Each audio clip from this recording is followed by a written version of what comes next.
Good afternoon, students. Mr. Nation here.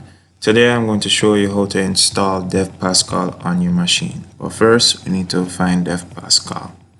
Alright, for those of you who have the internet currently, whether in Google Chrome or Firefox or Microsoft Edge, just go through, do a search. So I'm using .go here.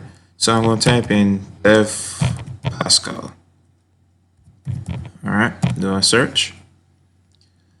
Notice you should see the first link, which is going to be bloodshed software dev Pascal. Click on it. I have done this already.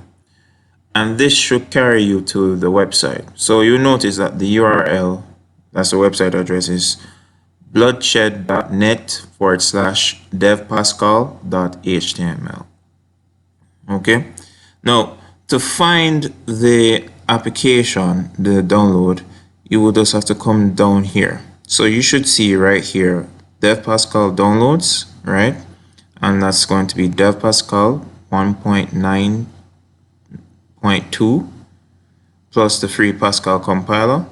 And this is the link that you need to click on. Notice where my cursor is. You notice the cursor is now an arrow and now it turns into a hand. That's the link that you want to click on. So just click on the link. Okay. Now I've already downloaded this, so I'm just going to show you. Open up. So I'm going to show you in folder. Alright. And then you just double click on it.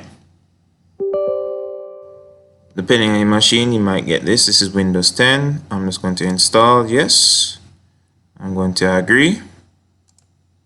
I'm going to install. Once this has completed, just close and you have Dev Pascal installed. Alright. In the next video, I will show you how to start using Dev Pascal.